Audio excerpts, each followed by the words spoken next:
السلام عليكم ورحمة الله وبركاته.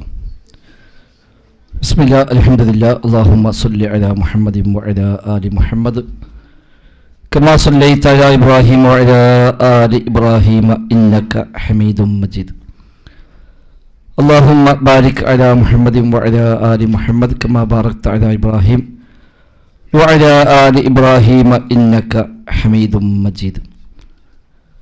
أما بعد فإن خير الكلام كلام الله وخير السنن سنن محمد صلى الله عليه وسلم وشر الأمور محدثاتها وكل محدثة بدعة وكل بدعة ضلالة وكل ضلالة في النار. بسم الله الرحمن الرحيم.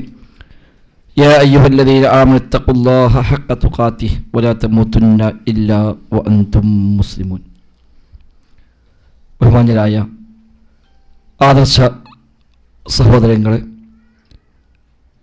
അല്ലാഹു സുബ്ഹാനഹു വ തആലയുടെ നിയമനിർദ്ദേശങ്ങൾ കഴിവിൻ്റെ പരമാവധി ജീവിതത്തിൽ പാലിക്കുവാൻ പരിശ്രമിച്ചുകൊണ്ട് മുത്തഖീങ്ങളായി ജീവിക്കണേ എന്ന് ഒരിക്കൽ കൂടെ ഈ വേദിയിൽ ആവർത്തിച്ച് ഓർമ്മപ്പെടുത്തുകയാണ്. റബ്ബ് സുബ്ഹാനഹു വ തആല നമുക്കെല്ലാം തൗഫീഖ് നൽകി അനുഗ്രഹിക്കുമാറാവട്ടെ. ഞങ്ങൾ ആരും യഥാർത്ഥത്തിൽ പണ്ഡിതന്മാരല്ല. ഈ സ്വാഗതം പറയുമ്പോൾ വല്ലാതെ പണ്ഡിതൻ പറഞ്ഞാൽ കുറച്ച് കിബറ് കൂടും. നമ്മളാരെങ്കിലും പണ്ഡിതന്മാരല്ല, പ്രബോധകന്മാരെന്ന് വേണമെങ്കിൽ പറയാം. ശരിയായ പണ്ഡിതന്മാർ എന്ന് പറയുന്നത് നമ്മുടെ നാട്ടിലൊന്നും ഇല്ല, ഇവിടെയൊക്കെ ഉണ്ട്. അതുണ്ടാക്കാനുള്ള ശ്രമമാണ് നമ്മൾ ജാമിയ ഹിന്ദ് പോലെ സ്ഥാപനത്തിൽ ഞങ്ങളൊക്കെ നിർവഹിച്ചു കൊണ്ടിരിക്കുന്നത്. പഠിച്ച റബ്ബ് കബൂലാക്കുമാറാവട്ടെ. ദഅവത്ത് എന്നുള്ളത് ബാധ്യതയാണ് എന്ന കാര്യത്തിൽ ആർക്കും അഭിപ്രായ വ്യത്യാസമില്ല. ആ ബാധ്യത സംഘടിതമായി നിർവഹിച്ചാൽ പ്രത്യേകിച്ച് നേട്ടവുമുണ്ടോ എന്ന ചോദ്യത്തിന് ഉത്തരമാണ് നമ്മൾ ജുമായ്ക്ക് മുമ്പ് ഇവിടെ നിർവഹിച്ചത്. വിസ്ഡം ഹൗസ് എന്ന ഒരു മഹാ സംരംഭം, അതിന് ഈ ഒരു റൂമിൽ നിന്ന് കിട്ടിയ ആ ഒരു ഓഫർ, അതൊക്കെ അൽഹംദുലില്ലാഹ് സംഘടിതമായി മുന്നേറിയുമ്പോൾ ഉണ്ടാകുന്ന ഗുണങ്ങളാണ് നമ്മൾ കണ്ട് എപ്പോഴും അനുഭവിക്കുന്ന യാഥാർത്ഥ്യവുമാണ്. എന്നാൽ ദൈവത്തിൻ്റെ വഴിയിൽ നിന്ന് ആളുകളെ പിന്തിരിപ്പിക്കാൻ വ്യത്യസ്തമായ തലങ്ങളിൽ പിശാചെന്നും ശ്രമിച്ചുകൊണ്ടിരിക്കുമെന്നുള്ളത് യാഥാർത്ഥ്യമാണ്. അതിൻ്റെ ഭാഗമാണ് ഇത്തരം ഫിത്നകളും വസ്വാസുകളുമൊക്കെയായി പല ആളുകളും പല വാദങ്ങളിലായി രംഗത്ത് വന്നുകൊണ്ടിരിക്കുന്നത്. ദഅവത്തിന് ഓരോ നാട്ടിൽ ഓരോ കാലഘട്ടങ്ങളിൽ എന്താണോ അവിടെ ഏറ്റവും അനുഗുണമായ രീതി, ആ രീതി സ്വീകരിക്കുക എന്നതാണ് പ്രധാനം. ദഅവത്തിൻ്റെ മേഖലകൾ, വസീലകൾ, ദഅവത്തിന് ഉപയോഗിക്കുന്ന മാർഗങ്ങൾ അത് വ്യത്യസ്തമായിരിക്കാം. അത്തരം മാർഗങ്ങൾ അല്ലാഹു റസൂലും പഠിപ്പിച്ച ഒരു മാർഗം തന്നെ സ്വീകരിക്കാവൂ എന്നെവിടെയുമില്ല. വസായിലു ദഅവ എന്ന് പറയും, ദഅവത്തിൻ്റെ വസീലകൾ, പ്രബോധനം എന്നത് മറ്റുള്ളവർക്ക് എത്തിക്കാൻ വേണ്ടി ഉപയോഗിക്കാവുന്ന വ്യത്യസ്തമായ പ്ലാറ്റ്ഫോം, അതിൻ്റെ മീഡിയങ്ങൾ, അത് ഏതുമാവാം. ഇസ്ലാമിന് അന്യമല്ലാത്ത, ഹറാമല്ലാത്ത ഏത് വഴിയും ദഅവത്തിന് വേണ്ടി ഉപയോഗപ്പെടുത്താം. നബിതങ്ങൾ നിർവഹിച്ച, നബിതങ്ങൾ ഉപയോഗിച്ച അതേ മാർഗമേ ഖിയാമത്ത് വരെ ഉപയോഗിക്കാവൂ എന്ന് ഈ വിഷയത്തിൽ എവിടെയും പഠിപ്പിക്കപ്പെടുന്നില്ല. മാത്രവുമല്ല, അത് അങ്ങനെ ഒരു പക്ഷേ ചില മീഡിയകൾ ഈ കാലത്ത് സ്വീകരിച്ചാൽ അതിന് ഗുണം കുറയുകയോ ഒരുപക്ഷെ പരിഹാസ്യമായി മാറുകയോ ഒക്കെ ആയിരിക്കാം ചെയ്യുക. ഉദാഹരണമായി നബിതങ്ങൾ പരസ്യമായി ദഅവത്ത് ആരംഭിച്ചത് സ്വഫാ കുന്നിൽ നിന്നാണ്. വഅൻദിർ അശ്റതകൽ അഖ്റബീൻ എന്ന ആയത്തിറങ്ങിയപ്പോൾ സ്വഫാ മലയുടെ മുകളിൽ കയറി നബിതങ്ങൾ ഉറക്കെ വിളിച്ചു, യാ മാശറ ഖുറൈശ്, ഖുറൈശി സമൂഹമേ എന്ന് വിളിച്ചു. അന്നത്തെ കാലത്ത് മക്കയിൽ സ്വഫാ കുന്നിൽ കയറി വിളിക്കുക എന്ന് പറഞ്ഞാൽ ആ വിളിക്ക് പ്രത്യേകത ഉണ്ട്. ഏറ്റവും അത്യാവശ്യമുള്ള ഒരു എമർജൻസി വിഷയത്തിൽ മാത്രമാണ് സ്വഫയിൽ കയറി അന്ന് വിളിക്കാറുള്ളത്. അപ്പോൾ സ്വഫയിൽ ഒരു വിളി വന്നാൽ എന്ത് ത്യാഗം സഹിച്ചും ആളുകൾ ഓടിയെത്തും. അത്രയും വലിയ എമർജൻസി കാര്യത്തിലാണ് സ്വഫയിൽ നിന്ന് വിളിക്കാറുള്ളത്. ഇത് രണ്ട് നിലക്ക് എമർജൻസിയാണ്. ഒന്ന് സ്വഫയിൽ നിന്നാണ് വിളി, രണ്ട് അൽ അമീനാണ് വിളിക്കുന്നത്. അതുകൊണ്ട് എന്തോ ഒരു വലിയ അനിവാര്യമായ ഘട്ടമുണ്ടെന്ന് മനസ്സിലാക്കിയിട്ടാണ് എല്ലാവരും കൂടെ ഓടിയെത്തിയത്.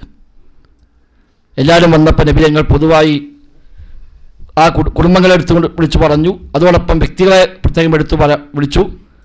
എന്നിട്ട് പറഞ്ഞു, ഖൂലു ലാ ഇലാഹ ഇല്ലല്ലാഹ് തുഫ്ലിഹു, നിങ്ങൾ ലാ ഇലാഹ ഇല്ലല്ലാഹ് പറയൂ, നിങ്ങൾക്ക് വിജയിക്കാം. ദഅവത്ത് നബിയെ ഉപയോഗപ്പെടുത്തിയൊരു വസീലയാണ്, മാർഗമാണ് അത്.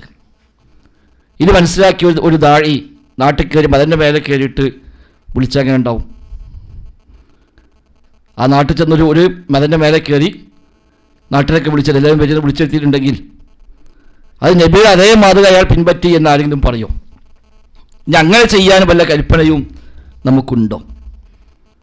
വസായിലു ദഅവ എന്നുള്ളത് അങ്ങനെ വഹയിൽ വന്ന അതേ വസീലകൾ സ്വീകരിക്കാൻ പഠിപ്പിക്കപ്പെട്ടതല്ല. അത് സ്വീകരിച്ചാൽ ഖൈറുള്ളിടത്ത് സ്വീകരിക്കാം, അതിലേറെ മറ്റു സാഹചര്യം ഉപയോഗിക്കാൻ പറ്റിയെടുത്ത് അത് ഉപയോഗപ്പെടുത്താം. ഇന്ന് യൂട്യൂബ്, ഫേസ്ബുക്ക്, വാട്സപ്പ് അടക്കമുള്ള സംവിധാനങ്ങൾ അതൊക്കെ ദഅവത്തിൽ ഉപയോഗിക്കുന്ന വസീലകളാണ്. എന്നാൽ ഇബാദത്തിൻ്റെ ഭാഗമായി ഇതേ കാര്യം നബി തങ്ങൾ ചെയ്തിട്ടുണ്ട്. സൊഫാക്കുന്ന് കയറിയത് ഹജ്ജിൻ്റെ വേളയിൽ, ഉംറയുടെ വേളയിൽ തവാഫ് കഴിഞ്ഞ് നബി തങ്ങൾ നേരെ പോയത് സൊഫയിലേക്കാണ്. എന്നിട്ട് പറഞ്ഞു, അബ്ദഉ ബിമാ ബദഅ ബിഹില്ലാഹു തആല, അല്ലാഹു തആല ആരംഭിച്ചത് കൊണ്ട് ഞാനും ആരംഭിക്കുന്നു. ഇന്ന സഫ വൽ മർവത മിൻ ശഅഇരില്ലാഹ് എന്ന ആയത്തോതി. ആ ആയത്തിൽ അള്ളാഹു ആദ്യം പറഞ്ഞത് സഫയാണ്, പിന്നെയാണ് മർവ. ഇന്ന സഫ വൽ മർവത, ആദ്യം സഫ പറഞ്ഞു, പിന്നെ മർവ പറഞ്ഞു. അപ്പോൾ അല്ല തുടങ്ങിയത് സഫ കൊണ്ടാണ്, ഞാനും ആരംഭിക്കുന്നത് സഫ കൊണ്ടാണ് എന്ന് പറഞ്ഞ് സഫയിൽ നിന്നാണ് നബി തങ്ങൾ സഅയ് ആരംഭിച്ചത്. അത് ഇബാദത്താണ്. അത് ഒരാൾ മാറ്റിയിട്ട് മറവിൽ ആരംഭിക്കാൻ പറ്റുമോ? ഇല്ല, അത് അവിടെ തന്നെ ആരംഭിക്കണം. അത് തൗഖീഫിയാണ്, തഅബ്ബുദിയാണ്, ഇബാദത്തിൻ്റെ ഭാഗമാണ്. എന്താണോ വഹയി പ്രകാരം ചെയ്ത് കാണിച്ചത് അത് അങ്ങനെ തന്നെ ചെയ്യുകയാണ് വേണ്ടത്, അതിൽ മാറ്റം വരുത്താൻ പറ്റുകയില്ല. എപ്പോഴും ദഅവത്തിൻ്റെ വിഷയത്തിൽ നമ്മൾ മനസ്സിലാക്കേണ്ടത് ദഅവത്തിൻ്റെ മാർഗങ്ങൾ എന്നുള്ളത് അങ്ങനെ ഒരു ഇബാദത്തിൻ്റെ ഭാഗമായി അതേപടി പിൻപറ്റാൻ പഠിപ്പിക്കപ്പെട്ട കാര്യമല്ല. അതുകൊണ്ട് ഓരോ നാട്ടിലും ഓരോ കാലത്തും ദഅവത്ത് കൂടുതൽ ഉപകാരപ്രദമാവാൻ എന്താണോ ചെയ്യേണ്ടത് അത് ചെയ്യാം. അത് ചിലപ്പോൾ സമ്മേളനമായിരിക്കും, ചിലപ്പോൾ ഒരു പ്രഭാഷണമായിരിക്കും, ചിലപ്പോൾ ഒരു എഴുത്തായിരിക്കും, ചിലപ്പോൾ മറ്റെന്തെങ്കിലും ഒരു വ്യത്യസ്തമായ രീതി സ്വീകരിക്കലായിരിക്കും, സംഘടനാ സംവിധാനമായിരിക്കും. അതൊക്കെ ഓരോ നാട്ടിലെയും ഖൈറുകൾ കണക്കാക്കി ചെയ്യാവുന്ന വ്യത്യസ്തമായ മേഖലകൾ മാത്രമാണ് അത്. ലോക ചരിത്രത്തിൽ കഴിഞ്ഞുപോയ അഹ്ലുസുന്നയുടെ നേതാക്കന്മാരൊക്കെ ദഅവത്ത് നടത്തിയവർ തന്നെയാണ്. ഇസ്ലാമിൻ്റെ മുഖം വിവരണമാക്കാൻ വേണ്ടി അഹ്ലുൽ ബിദ്അത്തിൻ്റെ ആളുകൾ രംഗത്ത് വന്ന ഘട്ടങ്ങളിൽ ഷിയാക്കൾ, ഖവാരിജുകൾ, മുഅ്തസിലിയാക്കൾ തുടങ്ങിയ വ്യത്യസ്തമായ സംഘങ്ങൾ രംഗത്ത് വരികയും അവരൊക്കെ വ്യത്യസ്തമായ വഴികൾ ഉപയോഗപ്പെടുത്തിക്കൊണ്ട് ദീനിൻ്റെ യഥാർത്ഥ മുഖം മോശമാക്കുകയും അവരുടെ തെറ്റായ ആശയം പ്രചരിപ്പിക്കാൻ ശ്രമിക്കുകയും ചെയ്തപ്പോൾ അതേ നാണയത്തിൽ തന്നെ അതിന് ഖണ്ഡനവുമായി വന്നവരാണ് അഹ്ലുസുന്നയുടെ നേതാക്കന്മാർ മുഴുവനും.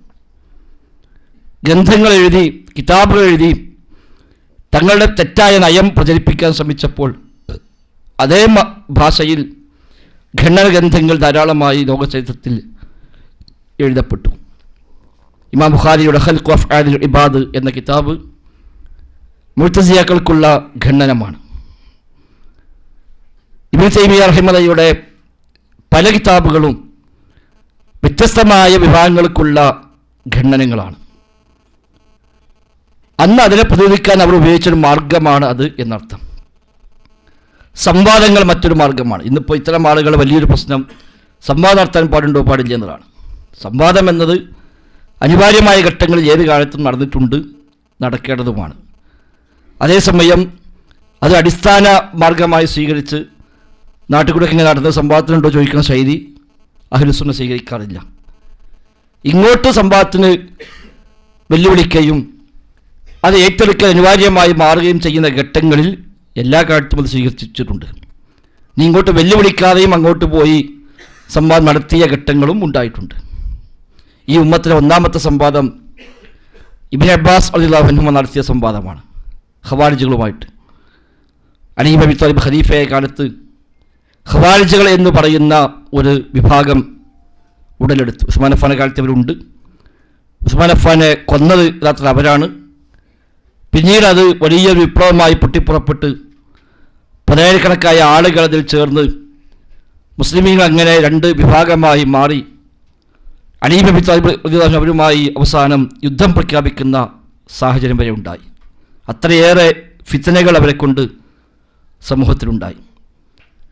ഇബ്നു അബ്ബാസ് റളിയല്ലാഹു അൻഹുമ ഖലീഫയോട് പറഞ്ഞു, അവരിൽ പല ആളുകളും പെട്ടുപോയവരുണ്ട്, അതുകൊണ്ട് അവരുമായി ഒന്ന് സംവദിച്ചാൽ അത്തരം ആളുകൾക്ക് ഒരു പക്ഷേ ഹക്ക് മനസ്സിലാക്കി ഉദ്ദേശശുദ്ധിയുള്ളവർക്ക് മടങ്ങി വരാൻ അതൊരു കാരണമായി മാറിയേക്കാം.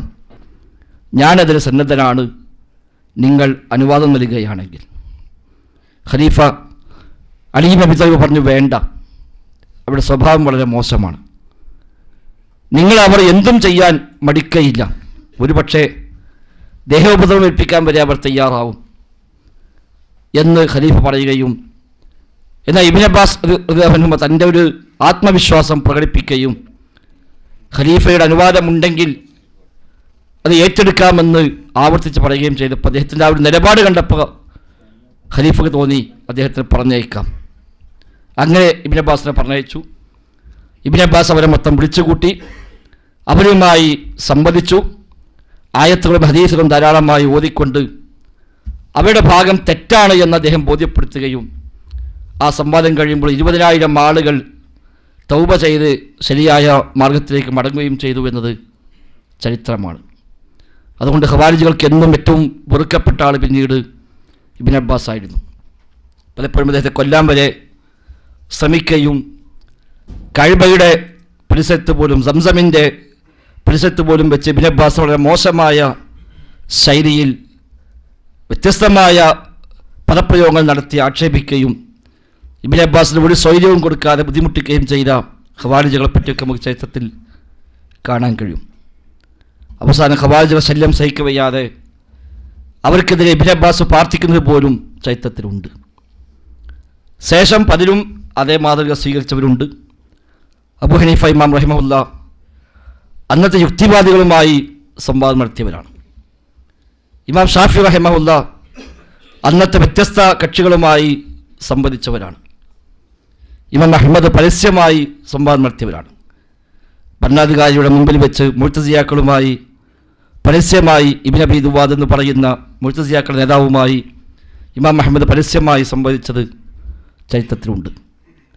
ഇബ്നു തൈമിയ്യ റഹിമഹുല്ലാ സംവാദ രംഗത്ത് ഒരു വലിയ ചരിത്രത്തിന് സൃഷ്ടിക്കുകയും അന്ന് ക്രിസ്ത്യാനികളുമായും മുഅ്തസിലികളുമായും അതേപോലെ വ്യത്യസ്തമായ പിഴച്ച കക്ഷികളുമായൊക്കെ സംവദിച്ചുകൊണ്ട് ഒരു പുതിയ വഴി വെട്ടിത്തെളിച്ച ആളാണ് ശൈഖുൽ ഇസ്ലാം ഇബ്നു തൈമിയ്യ റഹിമഹുല്ലാ. ഇബ്നു ഖുദാമത്തുൽ മഖ്ദിസി റഹിമഹുല്ലാ സംവാദ രംഗത്ത് അതുവരെ ഇല്ലാത്ത പുതിയ ചില ശൈലികൾ കൊണ്ടുവന്നവരാണ്. അദ്ദേഹം ഇവിടെ സൗമ്യമായി ആ രംഗത്ത് കൈകാര്യം ചെയ്യുകയും എതിരാളികൾ എത്രയേറെ പ്രകോപനങ്ങളുമായി വന്നാലും ദേഷ്യം പിടിക്കാതെ വളരെ ശാന്തമായി അവരുമായി അദ്ദേഹം സംവദിക്കുകയും ഇബ്നു തൈമിയ്യ വരെ തൻ്റെ കിതാബുകളിൽ ഇബ്നു ഖുദാമയുടെ ഈ സംവാദ ശൈലിയെ പ്രത്യേകമായി പ്രശംസിക്കുകയും അദ്ദേഹത്തിന് ആ ഒരു ക്ഷമയും അദ്ദേഹത്തിന് ആ ഒരു സൗമ്യതയും കാരണം എതിരാളികൾ പോലും അതിന് വിധേയപ്പെട്ടു പോകുന്ന സാഹചര്യമുണ്ടായതൊക്കെ ഇമാം ദഹബിയുടെ സീറുൽ അഅ്ലാമിൻ നുബലയിലും ഇബ്നു തൈമിയ്യ റഹിമഹുള്ളയുടെ വ്യത്യസ്തമായ ഗ്രന്ഥങ്ങളിലുമൊക്കെ അദ്ദേഹം സൂചിപ്പിച്ചത് കാണാൻ കഴിയും. അതിനുശേഷവും പല കാലങ്ങളിൽ വ്യത്യസ്തമായ അത്തരം സംവാദങ്ങൾ സമൂഹത്തിൽ ചരിത്രത്തിൽ കഴിഞ്ഞു പോയിട്ടുണ്ട്. അപ്പോൾ അതൊരു പാടുണ്ടോ പാടില്ല ചർച്ചയ്ക്ക് പോലും പ്രസക്തിയില്ല എന്നർത്ഥം. എന്നാൽ എല്ലാ സംവാദവും ഒരേപോലെ ആവില്ല. എതിരാളികൾക്കനുസരിച്ച് സംവാദത്തിൻ്റെ ശൈലികളിൽ വ്യത്യാസം വരും. അഹ്ലുസുന്നയിൽപ്പെട്ട 2 വിഭാഗം ആളുകൾ തമ്മിൽ ഒരു സംവാദം നടക്കുകയാണെങ്കിൽ അവിടെ സംവദിക്കുന്ന ആളുകളുടെ മനസ്സിലുണ്ടാവേണ്ടത് എൻ്റെ വാദമാണ് പൂർണ്ണമായും ശരി, ഒരു പക്ഷേ അവൻ്റെ ശരിയാണെങ്കിൽ ആ ശരി സ്വീകരിക്കാം എന്ന മനസ്സിലാണ് സംവാദങ്ങൾ അവിടെ നടക്കേണ്ടത്. എന്നാൽ 100% തെറ്റാണ് എന്ന് ബോധ്യമുള്ള ഒരു ആശയവുമായി സംവദിക്കുമ്പോൾ അവൻ്റെ ശരിയാണെങ്കിൽ സ്വീകരിക്കാം എന്നൊരു മനസ്സുണ്ടാവില്ല. അള്ളാഹു അല്ലാത്ത വിളിച്ചു പ്രാർത്ഥിക്കാൻ പറ്റുമോ ഇതേ സംവാദം നടക്കുകയാണെങ്കിൽ, അങ്ങനെ വല്ല തെളിവുണ്ടെങ്കിൽ നമുക്കത് സ്വീകരിക്കാമെന്ന് പറയില്ല. അവിടെ അവൻ്റെ ശരിയല്ല ബാത്തിലാണ് എന്ന് 100% ബോധ്യവും അത് ബാത്തിലാണെന്ന് ആളുകളെ ബോധ്യപ്പെടുത്താനുമാണ് അവിടെ സംവാദത്തിന് പോണത്. അല്ലാതെ അവൻ്റെ ഭാഗത്ത് ശരിയുണ്ടെങ്കിൽ ആ ശരി നമുക്കും സ്വീകരിക്കാമല്ലോ എന്ന് മനസ്സ് അവിടെ ഇല്ല. ഇതര മതസ്ഥരുമായി സംവദിക്കുമ്പോൾ അങ്ങനെ തന്നെയാണ്. അവൻ്റെ മതം ശരിയാണെങ്കിൽ എനിക്കും സ്വീകരിക്കാമെന്നല്ല അവിടെ നമുക്കുണ്ടാവേണ്ടത്. ഇത് മാത്രമാണ് ശരി, മറ്റൊരു ശരിയല്ല. അത് അതിൻ്റെ ഭാഗത്തിൽ ആളുകൾക്ക് ബോധ്യപ്പെടുത്താൻ എന്തൊക്കെ ചെയ്യാൻ കഴിയുമോ അതാണ് അത്തരം രംഗങ്ങളിൽ ഉപയോഗപ്പെടുത്തേണ്ടത്. ആ വിഷയത്തിൽ മാത്രം ഗ്രന്ഥങ്ങൾ എഴുതപ്പെട്ടിട്ടുണ്ട്. ആദാബുൽ മുനാദറ എന്ന പേരിൽ സംവാദങ്ങളുടെ അദബുകൾ കൈകാര്യം ചെയ്യുന്ന ധാരാളം ഗ്രന്ഥങ്ങൾ വ്യത്യസ്തമായ കാലഘട്ടങ്ങളിൽ പഴയകാല നൂറ്റാണ്ടുകൾ മുതൽ തന്നെ എഴുതപ്പെട്ട കിതാബുകൾ നമുക്ക് ലഭ്യമാണ്. അപ്പോൾ അത് ദഅവത്തിൻ്റെ ഒരു മാർഗമാണ് സംവാദം എന്നത്. ഇത് സംഘടനാ സംവിധാനം എന്നത് അത് എല്ലാ നാട്ടിലും ഒരേപോലെ ആവണം എന്നില്ല. നമ്മുടെ നാടുകളിൽ ബാക്കി എല്ലാ രംഗത്തും സംഘടനയുണ്ട്. ശിർക്കും ഖുറാഫാത്തും പ്രചരിപ്പിക്കാൻ ധാരാളം സംഘടനകൾ നമ്മുടെ നാട്ടിലുണ്ട്. തെറ്റായ മുഴുവൻ ആശയങ്ങളും സ്വീകരിച്ച ആളുകൾക്കെല്ലാം സംഘടനാ സംവിധാനങ്ങളുണ്ട്. അതെല്ലാം നാട്ടിൽ സജീവമായി നിലനിൽക്കുകയും ആ സംവിധാനം ഉപയോഗപ്പെടുത്തിക്കൊണ്ട് ശിർക്കും ഖുറാഫാത്തും ബിദ്അത്തുകളും ഹദീസ് നിഷേധങ്ങളും യുക്തിവാദങ്ങളും എല്ലാം പ്രചരിപ്പിക്കപ്പെടുമ്പോൾ അവിടെ അഹ്ലുസുന്നയെ സംബന്ധിച്ച് സംഘടനാ സംവിധാനം അനിവാര്യം തന്നെയാണ്. അത് വേണ്ട എന്ന് പറഞ്ഞ് മാറിപ്പോയാൽ ഈ ദഅവത്തോട് ഇല്ലാതായി പോവുക എന്നല്ലാതെ പ്രത്യേകിച്ചതുകൊണ്ട് നേട്ടങ്ങളൊന്നും ഉണ്ടാവാനില്ല. എന്നാൽ ആ സംഘടനാ സംവിധാനത്തിൻ്റെ പേരിൽ വലാവും പറാവും പാടില്ല. ആ സംഘടനാ സംവിധാനത്തിൻ്റെ പേരിൽ ബന്ധങ്ങളും ബന്ധവിച്ഛേദങ്ങളും അതിൻ്റെ പേരിൽ മാത്രം ആയിക്കൂടാ എന്നത് പ്രധാനമാണ്. നമ്മൾ സംഘടന മെമ്പർഷിപ്പ് എടുത്താൽ അവരോട് പ്രത്യേകമായ ബന്ധം, മെമ്പർഷിപ്പ് എടുക്കാത്ത മനുഷ്യന്മാരുടെ വേറൊരു നിലപാട്, അതൊന്നുമില്ല. ഇപ്പോൾ ഈ കൂടെ എല്ലാ മനുഷ്യന്മാരും വിശ്വത്തിൽ മെമ്പർഷിപ്പ് ഇട്ട് വെച്ചാൽ ഇല്ല. അത് നോക്കിയിട്ടല്ല നമ്മളെ ബന്ധങ്ങളുടെ അവൻ്റെ വിശ്വാസവും അഖീദയും മൻഹജും അടിസ്ഥാനമാക്കിയാണ് ബന്ധങ്ങളും ബന്ധവിച്ഛേദങ്ങളും എല്ലാം സ്വീകരിക്കേണ്ടത്. അല്ലാതെ ഈ കൂട്ടായ്മ ഒരാൾ വന്നാൽ അതുകൂടി അയാൾ എന്ത് ചെയ്താലും കുഴപ്പമില്ല, ഈ കൂട്ടായ്മയ്ക്ക് പുറത്തുള്ള ആൾ എത്ര നല്ല ആളാലും സ്വീകരിക്കുകയുമില്ല എന്നാണെങ്കിൽ ആ നിലപാടൊരിക്കലും ശരിയല്ല. അതോടൊപ്പം ഒരു സംഘടനാ സംവിധാനത്തിൽ സ്വാഭാവികമായി ഉണ്ടാകുന്ന ചില നീക്കുപോക്കുകൾ അതൊക്കെ ആകാവുന്നതാണ്. പ്രസിഡന്റ്, സെക്രട്ടറി, വൈസ് പ്രസിഡന്റ് ഇതൊക്കെ ഖുർആൻ ഹദീസ് നോക്കിയിട്ട് തീരുമാനിക്കുന്നതൊന്നുമല്ല. അപ്പോൾ എത്ര വൈസ് പ്രസിഡന്റ് വേണം നമുക്ക് തീരുമാനിക്കാം. ഇപ്പോൾ അടുത്ത ടൈമിൽ തീരുമാനിക്കുകയാണ് വൈസ് പ്രസിഡന്റ് 2 എണ്ണം കൂട്ടണം, ആയിക്കോട്ടെ കൂട്ടാം, അത്രയേ ഉള്ളതൊക്കെ. അതായത് അതിലൊന്നും പ്രത്യേകിച്ച് വലിയൊരു ഒരു തഅബ്ബുദിയായി കണ്ട് ഒരു ഇബാദത്തിന്റെ ഭാഗമായി കണ്ട് അതൊക്കെ അതേപടി പിൻപറ്റി പോകുന്ന രീതിയാണെങ്കിൽ ആ രീതികൾ പാടില്ല എന്ന് മാത്രമേ നമുക്ക് പറയാൻ പറ്റുള്ളൂ. അല്ലാത്തത്തോളം കാലം ഒരു സംഘടനാ സംവിധാനം നമ്മുടെ നാട് പോലെ നാടുകളിൽ ഈ കാലങ്ങളിൽ പ്രത്യേകിച്ചും അനിവാര്യമായവ തന്നെയാണ്. മാത്രമല്ല അഹ്ലുസുന്നക്ക് ഒരു കൂട്ടായ്മയും ശക്തിയും ഉണ്ടാകുമ്പോൾ ആ കൂട്ടായ്മയുടെ കൂടെ നിൽക്കുകയും അഹ്ലുസുന്നയെ ശക്തിപ്പെടുത്താൻ അതിനെ എങ്ങനെയൊക്കെ ഉപയോഗിക്കാൻ കഴിയും അത് ഉപയോഗിക്കുകയും ചെയ്യുക എന്നത് കൂടി ബാധ്യതയായി തന്നെയാണ് ഈ കാലത്തെ സൗദി അറേബ്യയിലെ പോലും പണ്ഡിതന്മാരും രചനതായും അടക്കമുള്ള പണ്ഡിത സഭകളുമെല്ലാം നൽകുന്ന ഫത്വകൾ. ഒരുപക്ഷെ ഈ നാട്ടിൽ ഒരു സംഘടന ഉണ്ടാക്കാൻ പറ്റുമോ ചോദിച്ചാൽ അത് പറ്റില്ല എന്ന് പറഞ്ഞു കൊടുക്കണം. ഇവിടെ ഇസ്ലാമിക ഭരണമാണ്, ഭരണാധികാരി എന്താണോ പ്രഖ്യാപിക്കുന്നത് അതാണ് ഇവിടെ ഫോളോ ചെയ്ത് പോകേണ്ടത്. ആ നിയമങ്ങൾ പിൻപറ്റിക്കൊണ്ടാണ് ഇവിടെ ജീവിക്കുന്ന ഈ നാട്ടുകാരായ ആളുകൾ ഇവിടെ മുന്നോട്ട് പോകേണ്ടത്.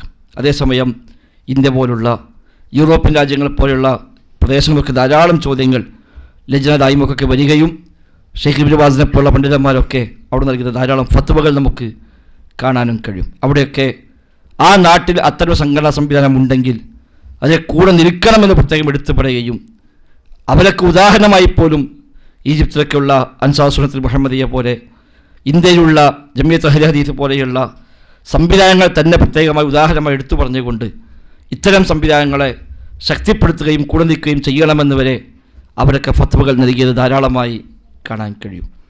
അപ്പോൾ ഈ സംഘടനാ സംവിധാനം വേണ്ടത് പാടില്ല പറയുന്ന ആളുകൾ പലപ്പോഴും അത് ഒരു ദീനിൻ്റെ ഭാഗമായി പാടില്ലാത്ത കാര്യമായത് കൊണ്ടൊന്നുമല്ല ഇത്തരം ആളുകൾ അതിനെതിരെ ഇറങ്ങുന്നത്. ഇപ്പോൾ 2013-14 കാലത്ത് നമ്മുടെ കൂട്ടായ്മയിൽ ചില ആളുകൾ രംഗത്ത് വന്നുകൊണ്ട് ഈ സംവിധാനം വേണ്ടതും ശരിയല്ല, ഇതൊന്നും വേണ്ട, സംഘടന കൂടെ ഷർത്തുണ്ട് എന്ന് പറഞ്ഞിട്ടാണ് ആ ഫിത്ന രണ്ടാമത് നമ്മുടെ നാട്ടിൽ തലപ്പൊക്കിയത്. അന്ന് സംഘടന പാടില്ല എന്ന് പറഞ്ഞിട്ടില്ല. അന്ന് അവർ പറഞ്ഞത് സംഘടനയ്ക്ക് ഷർത്തുകളുണ്ട്, ആ ഷർത്ത് പാലിക്കാൻ കഴിയില്ല, അതുകൊണ്ട് ഷർത്ത് പാലിക്കാൻ കഴിയാഞ്ഞാൽ പിന്നെ അത് പാടില്ലാത്തതായി മാറും. ഷർത്തില്ലെങ്കിൽ മശ്റൂത്തില്ല എന്ന് പറയും ഫിഖ്ഹിൻ്റെ ഭാഷയിൽ. ഇപ്പോൾ നിസ്കാരത്തെ ഷർത്താണ് വുദൂ. വുദൂ ഇല്ലാഞ്ഞാൽ പിന്നെ നിസ്കാരമില്ല. വുദൂ മാത്രമേ പൊളിട്ടുള്ളൂ, നിസ്കാരം മുറിയില്ല എന്ന് പറയില്ല. ഷർത്ത് എപ്പോൾ പൊളിഞ്ഞോ സ്വാഭാവികമായിട്ടും അതിൻ്റെ ഭാഗമാണ് മശ്റൂത്ത് കൂടി ഇല്ലാതാവുന്നത്. അപ്പോൾ സംഘടനയ്ക്ക് ഷർത്തുണ്ട്, ആ ഷർത്ത് പാലിക്കാൻ കഴിയാതെ പോയാൽ ആ സംഘടന പാടില്ലാത്തതായി മാറും എന്നാണ് അന്നിവിടെ കൊണ്ടുവന്ന വാദം. അങ്ങനെ വന്ന ആളുകൾ 2013 ആദ്യമായി പ്രോഗ്രാം വെച്ച് പൊളിക്കലാണ്. ഈ സംഘടനാ സംവിധാനം തകർക്കാൻ വേണ്ടി ശ്രമിച്ച ഷർത്തുണ്ട് എന്ന് പറഞ്ഞ് വാദിച്ചു വന്ന ആളുകൾ ആദ്യമായി ഒരു ഔദ്യോഗികമായ വിശദീകരണ പ്രോഗ്രാം പുളിക്കലിൽ വെച്ചു. പുളിക്കൽ വെച്ചപ്പോൾ ആ നോട്ടീസിന് അടിയിൽ കൊടുത്തത് സലഫി ഐക്യസംഘം പുളിക്കൽ എന്നായിരുന്നു. സലഫി ഐക്യസംഘം പുളിക്കൽ. അപ്പോൾ സംഘടന ഷർത്തായി ഇവർ പറഞ്ഞ ഒന്നാമത്തെ ഷർത്ത് കളവ് പറയാൻ പാടില്ല എന്നാണ്. യഥാർത്ഥത്തിൽ അങ്ങനെ സലഫി ഐക്യസംഘം പുളിക്കലില്ല, അത് കളവായിരുന്നു. അങ്ങനെ ഐക്യസംഘം ഒന്നുമില്ല അവിടെ. അപ്പോൾ നോട്ടീസിനടി വെറുതെ കൊടുത്താണ്. അപ്പോൾ ഇവിടെ സംഘടന പാടില്ല, കാരണം സംഘടനയ്ക്ക് വേണ്ടി കളവ് പറയേണ്ടി വരും എന്ന് പറഞ്ഞ സംഘടന വേണ്ട പറഞ്ഞ ആളുകൾ ആദ്യം നടത്തിയ പ്രോഗ്രാമിൻ്റെ ഒന്നാമത്തെ നോട്ടീസിൽ തന്നെ കളവാണ് അഡ്രസ്സായി കൊടുത്തത്. യഥാർത്ഥത്തിൽ കളവ് പറയാൻ പാടില്ല എന്നത് സംഘടനയ്ക്കുള്ള ഷർത്തല്ലല്ലോ, എല്ലാവരും എപ്പോഴും പാലിക്കേണ്ട ഒരു അടിസ്ഥാന ഭാഗമല്ലേ. സംഘടനയ്ക്ക് മാത്രമായിട്ട് ഒരു ഷർത്തുണ്ടാവില്ല. സംഘടന എന്ന് പറഞ്ഞാൽ മനുഷ്യന്മാർ കൂടിയതാണ്. ഇസ്ലാമികമായി എന്തെല്ലാം മര്യാദ ഉണ്ടോ ആ മര്യാദകളൊക്കെ സംഘടനയിലും പാലിക്കണം. അല്ല സംഘടനയ്ക്ക് വേണ്ടി കളവ് പറയാമെന്ന് ആരെങ്കിലും എവിടെയും പറയും? സംഘടനയ്ക്ക് വേണ്ടി കളവ് പറഞ്ഞാൽ നമ്മൾ ആരെങ്കിലും അത് അംഗീകരിക്കും? ഇല്ലല്ലോ. ദീനിനെതിരായി നമ്മുടെ സംഘടനയുടെ ഏത് ഭാഗത്തും എന്ത് അറിയിപ്പും നിർദ്ദേശം വന്നാലും അത് ചോദ്യം ചെയ്യാന്നുള്ളതിനാണ് നമ്മൾക്ക് സ്വീകരിച്ചത്. അല്ലാതെ സംഘടന പറഞ്ഞതല്ലേ, അത് സ്റ്റേറ്റ് കമ്മിറ്റി പറഞ്ഞതല്ലേ, തൽക്കാലം മുണ്ടണ്ടെന്ന് പറയുന്ന ഒരു സംഘടനാ സംവിധാനം നമുക്ക് ആർക്കില്ല, ഉണ്ടാകാനും പാടില്ല. ദീനെതിരാണ് എങ്കിൽ എത്ര വലിയ ആഹ്വാനം വന്നാലും അത് സ്വീകരിക്കാൻ പറ്റില്ല എന്ന് തന്നെയാണ് നമ്മൾ പറഞ്ഞ് ശീലിച്ചത്. അതുകൊണ്ട് തന്നെയാണല്ലോ പഴയ സംഘടനാ സംവിധാനത്തിൽ തകരാറുകൾ വന്നപ്പോൾ അതിനെതിരെ സംസാരിക്കാനും ആവശ്യമായ ഘട്ടത്തിൽ അത് വേണ്ട വെക്കാനും ബദൽ സംവിധാനം കണ്ടെത്താനും ഒക്കെ നമ്മൾ തയ്യാറായത്. അതുതന്നെയാണ് നമ്മൾ ഇന്നും പാലിക്കുന്ന മര്യാദ എന്നുള്ളത്. അല്ലാതെ ഈ സംഘടനയായാൽ ഇനി എന്തു ആവാം, എന്ത് കളവും പറയാം, എങ്ങനെ ആവാം എന്നൊരു നിലപാടൊന്നും ഒരു സംഘടനയിലും ഇല്ല. ഇത്തരം ആളുകൾ പലപ്പോഴും പൊതുവെയുള്ള സംഘടനാ സംവിധാനങ്ങളല്ല ആക്ഷേപിക്കാറുള്ളത്. വിസ്ഡം ഓർഗനൈസേഷൻ എന്ന ഈ കൂട്ടായ്മയെ മാത്രമാണ് പലപ്പോഴും ആക്ഷേപിക്കുക. അതേ ആളുകൾ ഇതേക്കാൾ സെറ്റപ്പിൽ നടക്കുന്ന സംഘടനാ സംവിധാനം ഇഷ്ടംപോലെ ഉണ്ടായിട്ട് അവിടെ നിന്നും ഇന്നേ വരെ അതിനെതിരെ എവിടെയെങ്കിലും ഒരു ശബ്ദം പോലും ഉണ്ടാക്കുന്നില്ല. അപ്പോൾ നമ്മുടെ നാട്ടിൽ ഏറ്റവും വലിയ സംഘടനാ സംവിധാനമാണ് സമസ്തക്കാർക്കൊക്കെ ഉള്ളത്. എന്നാൽ ഒരു കത്തെങ്കിലും അയക്കണ്ടേ, നിങ്ങൾ സംഘടനാ സംവിധാനം ശരിയല്ല, ഈ സിസ്റ്റമൊക്കെ പിരിച്ചിട്ട് പോകണം എന്നൊരു കത്ത് ഇന്നേ വരെ സമസ്തയ്ക്ക് വേറെ അയച്ചിട്ടില്ല. അല്ലെങ്കിൽ മറ്റ് ഇതര മുജാഹിദ് സംഘടനകൾ അവർക്ക് അയച്ചിട്ടില്ല. വിസ്ഡത്തിന് പിന്നാലെ മാത്രം കൂടുകയും നമുക്ക് എവിടെയെങ്കിലും വല്ലതും ഉണ്ടോ നോക്കി നടക്കുകയും ചെയ്യുന്ന ആളുകൾക്ക് യഥാർത്ഥത്തിൽ ഒരു സംഘടന എന്ന തിന്മ നടക്കുമ്പോൾ കാണുന്ന ആ ഒരു പ്രയാസം കൊണ്ടല്ല അവർ ഇതിന് പിന്നാലെ കൂടുന്നത്. അത് നേരത്തെ ഇവിടെ സ്വാഗതത്തിലടക്കം സൂചിപ്പിച്ച പോലെ ദഅവത്ത് ശക്തമായി നടക്കുമ്പോൾ അവിടെ എങ്ങനെ ഫിത്നയും വസ്വാസം ഉണ്ടാക്കാൻ പറ്റുമെന്ന ചില ശ്രമങ്ങൾ പിശാച് അവിടെ വിജയിക്കുന്നു എന്നാണ് നമ്മളവിടെ മനസ്സിലാക്കേണ്ടത്.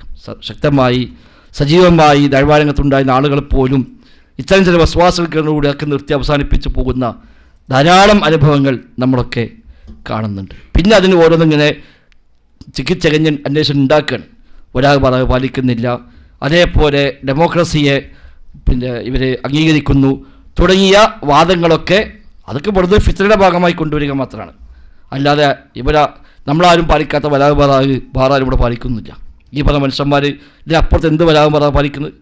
വലാ എന്ന് പറഞ്ഞ ബന്ധമാണ് ബറാഗ് ബന്ധ വിച്ഛേദനമാണ്. ദീനിൻ്റെ പേരിൽ അള്ളാഹിൻ്റെ പേരിൽ ഒരാളെ സ്നേഹിക്കുക, പടച്ച റബ്ബിൻ്റെ പേരിൽ തെറ്റായ വശങ്ങളെ വെറുക്കുക, അതാണ് വലാഗ് ബറാഗിൻ്റെ അസ്ൽ. അൽ ഹുബ്ബു ഫില്ലാ വൽ ബുഗ്ളു ഫില്ലാ എന്ന് പറയും. പടച്ച റബ്ബിന് വേണ്ടി സ്നേഹിക്കുക, അള്ളാഹിൻ്റെ മാർഗ്ഗത്തിൽ ജീവിക്കുന്ന ആളുകൾ, ദീനപ്രകാരം ജീവിക്കുന്ന ആളുകൾ, ശരിയായ ആദർശമുള്ള ആളുകൾ, അവരോട് ആദർശത്തിൻ്റെ പേരിൽ സ്നേഹമുണ്ടാവുക, അതാണ് വലാഗ്. ആ സ്നേഹം അവരോടേ പാടുള്ളൂ, അതല്ലാത്ത ആരോടും ആ സ്നേഹം ഉണ്ടാകാൻ പാടില്ല. അതിൽ നിന്ന് മാറിപ്പോകുന്ന തെറ്റിപ്പോകുന്ന ആളുകളോട് ബന്ധം വിച്ഛേദിക്കുക, അതാണ് ബറാഗ്. ദീനിയായ ബന്ധം അവരോടില്ല. മാനുഷികമായ ബന്ധങ്ങൾ, ദുന്യവിയായ ഭൗതികമായ ബന്ധങ്ങൾ അത് ഏത് മനുഷ്യന്മാരോടും ആവാം. അല്ലാത്തവരോടൊന്നും ദീനിയായ ബന്ധം കാത്തു സൂക്ഷിക്കാൻ പാടില്ല. ഇതാണ് വലാഗ് ബറാഗിൻ്റെ അസ്ല്. അപ്പോൾ വിസ്ഡം ഓർഗനൈസേഷൻ വലാഗ് ബറാഗിൽ തെറ്റിയിരിക്കുന്നു എന്ന് പറയുന്ന മനുഷ്യന്മാർ അവരൊക്കെ ഇവിടെ പിന്നെ പാലിക്കുന്ന വലാഗ് ബറാഗ് എന്താണ്? മുസ്ലിം അല്ലാത്ത ഒരാളും മിണ്ടാതെ ഒരു ബന്ധവും കാണിക്കാതെ അവർക്ക് അങ്ങനെ പോവുകയാണോ? ഒരിക്കലുമല്ല. മാത്രമല്ല അവർ ബറാഗ് പ്രഖ്യാപിക്കുന്നത് ഈ കൂട്ടായ്മയോട് മാത്രമാണ്, അല്ലാത്തതൊന്നും ആ ബറാഗ് പ്രഖ്യാപിക്കുന്നുമില്ല. അതേപോലെ ഡെമോക്രസിയെ അംഗീകരിക്കുന്നു, ഡെമോക്രസിയെ ഇവിടെ പിൻപറ്റുന്നു, അത് ശക്തിപ്പെടുത്തുന്നു എന്ന് വാദിക്കുന്ന ആളുകൾ അവരും ജീവിക്കുന്നതും അവരും ഉപയോഗിക്കുന്നതും അവരും നിയമപരമായി പിന്നെ ഉപയോഗപ്പെടുത്തുന്ന ആനുകൂല്യങ്ങളുമൊക്കെ നമ്മുടെ നാട്ടിൽ ഡെമോക്രസി സംവിധാനത്തിലുള്ള നിയമങ്ങൾ തന്നെയാണ്. അല്ലാതെ ആ നിയമം വേണ്ട, ആ കോടതി വേണ്ട, ആ പോലീസ് സ്റ്റേഷൻ വേണ്ട എന്ന് പറഞ്ഞാൽ ഇന്ന് ഒഴിവായി പോയിട്ടൊന്നുമില്ല. പറയുമ്പോൾ പറയുന്നല്ലാതെ അവനാൻ്റെ കാര്യങ്ങൾ വരുമ്പോൾ അവരും പോകുന്നത് അതേ കോടതിയിലേക്കും അതേ പോലീസ് സ്റ്റേഷനിലേക്കും ഒക്കെ തന്നെയാണ്. ഓരും പ്രസംഗിക്കാൻ മൈക്ക് പെർമിഷൻ എടുക്കുന്ന എവിടുന്നാണ്? നമ്മുടെ നാട്ടിലെ നിയമത്തിൽ തന്നെയാണ്. അത് ഇവിടുത്തെ ഡെമോക്രസി നിയമത്തിലുള്ള പെർമിഷൻ നമുക്ക് വേണ്ട, ഞങ്ങൾ പെർമിഷൻ ഇല്ലാതെ മൈക്ക് ഉപയോഗിക്കുന്നിട്ട് പോലും ഇവിടെ വായി നിൽക്കണമെന്നില്ല. അവർ പള്ളി ഉണ്ടാക്കുമ്പോൾ പെർമിഷൻ വാങ്ങുന്നത് എവിടുന്നാണ്? നമ്മുടെ നാട്ടിലെ പഞ്ചായത്തിൽ നിന്നും നമ്മുടെ നാട്ടിലെ ഭരണകൂടത്തിൽ നിന്നൊക്കെ തന്നെയാണ് പെർമിഷൻ വാങ്ങുന്നത്. അല്ലാതെ അള്ളാഹിൻ്റെ ഭൂമിയിൽ പള്ളി ഉണ്ടാക്കാൻ എന്താ ഓരോ പെർമിഷനെ നമുക്കത് ആവശ്യമില്ല എന്ന് പറഞ്ഞിട്ടല്ല അവരെ പള്ളി ഉണ്ടാക്കാൻ പോകുന്നത്. അത്ര തന്നെ നമ്മളൊന്നും ചെയ്യുന്നുള്ളൂ. അല്ല, ഡെമോക്രസി ഇസ്ലാമിനേക്കാളും മുന്തിയ സംഗതിയായിട്ട് നമ്മളാരും എവിടെയും അംഗീകരിക്കുന്നില്ല, പരിചയപ്പെടുത്തുന്നില്ല.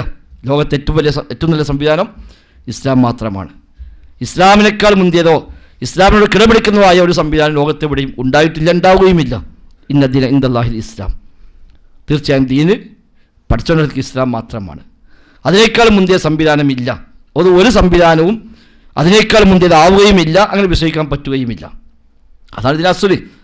എന്നാൽ ജീവിക്കുന്ന നാട്ടിൽ ചില നാട്ടിൽ രാജഭരണം ഉണ്ടാകാം, ചില നാട്ടിൽ ജനാധിപത്യം ഉണ്ടാകാം, ചില നാട്ടിൽ ഏകാധിപത്യം ഉണ്ടാകാം. വ്യത്യസ്തമായ സംവിധാനങ്ങൾ ഒരു മനുഷ്യൻ ജീവിക്കുന്ന നാട്ടിലുണ്ടായേക്കാം. ആ സംവിധാനത്തിൻ്റെ കൂടി മതത്തിനെതിരില്ലാത്ത കാര്യങ്ങൾ അതിൻ്റെ കൂടെ സഹകരിച്ചു കൊടുക്കുക എന്നുള്ളത് മാത്രമേ വിശ്വാസിക്കുള്ളൂ. മതത്തിനെതിരായതാണെങ്കിൽ ആ നാട്ടിൽ നിയമം പാലിച്ചുകൊണ്ട് എങ്ങനെയാണോ അവിടെ തൻ്റെ ദീനപ്രകാരം ജീവിക്കാൻ കഴിയുക അതോ ജീവിക്കാൻ ശ്രമിക്കും. അതിനും കഴിയുന്നില്ലേ എങ്കിലും മതം നൽകുന്ന ചില ആനുകൂല്യമുണ്ട്. അവിടെ ദീനപ്രകാരം ജീവിക്കാൻ ഒരു നാട്ടിൽ പറ്റുന്നില്ല എങ്കിൽ അവിടെയാണ് അക്കല്ലിയ അൽ മുസ്ലിം എന്ന് പറയുക, ന്യൂനപക്ഷങ്ങളായി വരുന്ന മുസ്ലിമീങ്ങൾ. അവർക്ക് ഇസ്ലാം അനുവദിച്ചു കൊടുത്ത കുറേ ആനുകൂല്യങ്ങളുണ്ട്. ആ ആനുകൂല്യം ഉപയോഗപ്പെടുത്തി ദീനിയായി തന്നെ അവർക്ക് അവിടെ ജീവിക്കാൻ പറ്റും. ഒരു പക്ഷേ അല്ലാത്ത നാട്ടിൽ ജീവിക്കുന്ന മുസ്ലിം പാലിക്കുന്ന മുഴുവൻ കാര്യങ്ങളും അയാൾ പാലിക്കാൻ ബാധ്യസ്ഥനാവുകയില്ല. ഇപ്പോൾ സൗദി അറേബ്യ ജീവിക്കുന്ന ഒരു മുസ്ലിം അയാൾ പാലിക്കുന്ന എല്ലാ നിയമങ്ങളും അല്ലാത്ത നാട്ടിൽ ജീവിക്കുന്ന മുസ്ലിമിന് പക്ഷേ പാലിക്കേണ്ടി വരികയില്ല. അവർക്ക് ഇസ്ലാം നൽകിയ ചില ആനുകൂല്യങ്ങളുണ്ട്, അത് ദീൻ തന്നെയാണ്. ആ ആനുകൂല്യം ഉപയോഗപ്പെടുത്തി അയാൾക്ക് അവിടെ മുസ്ലിമായി ജീവിക്കാം. ഒരു പക്ഷേ ചില രംഗത്ത് ചിലപ്പോൾ അത് അവർ ഇസ്ലാമികമായ ചില നയങ്ങൾ പാലിക്കാൻ പറ്റിക്കോളുന്നില്ല. ഇപ്പോൾ ഒരു നാട്ടിൽ തീരുമാനിച്ചു അവിടെ പള്ളി ഉണ്ടാക്കാൻ പാടില്ല, ഒരു രാജ്യത്ത് നിയമം ഉണ്ടെങ്കിൽ അവിടുത്തെ മുസ്ലിമീങ്ങളെ സംബന്ധിച്ച് പിന്നെ അവിടെ പള്ളി ഉണ്ടാക്കാൻ അവർക്ക് അള്ളാഹ് കൽപ്പിക്കുന്നില്ല. കാരണം അവർക്ക് സാഹചര്യമില്ല, ആ നാട്ടിലെ നിയമമാണ്, പള്ളി ഉണ്ടാക്കാൻ പറ്റില്ല എന്നാണെങ്കിൽ അവിടുത്തെ മുസ്ലിമീങ്ങൾക്ക് പള്ളി ഉണ്ടാക്കാതെ എങ്ങനെയാണോ അവർക്ക് അവിടെ നിസ്കരിക്കാനും കൂടാനും കഴിയുക അങ്ങനെ കൂടാം. അവർക്ക് അതേ കടമയുള്ളൂ. പശുവിനെ അടക്കാൻ പാടില്ല നിയമം വന്നു കഴിഞ്ഞാൽ ഞങ്ങളോട് അടക്കുന്നത് വാശി പിടിച്ചുണ്ടാക്കേണ്ട കാര്യമില്ല. ആ രാജ്യത്ത് നിയമപ്രകാരം അനുവദിക്കപ്പെട്ടതാണോ എങ്കിൽ ആ ആനുകൂല്യം ഉപയോഗപ്പെടുത്താൻ അവർക്ക് ശ്രമിക്കാം. കോടതിയിൽ പോകാം, കേസ് കൊടുക്കാം, നിയമപരമായി നേരിടാം. അങ്ങനെ ആ ആനുകൂല്യം തിരിച്ചു പിടിക്കാൻ അവർക്ക് ശ്രമിക്കാം. എന്നാൽ അങ്ങനെ ആടും പശുവും നടക്കാൻ പാടില്ല എന്നാണ് ഒരു രാജ്യത്ത് അംഗീകരിക്കപ്പെട്ട നിയമമെങ്കിൽ ഇനി അവിടെ ഉദയത്ത് നടക്കേണ്ട ബാധ്യത അവനുണ്ടോ? ഇല്ല. കാരണം അവനവിടെ നിർവാഹമില്ല.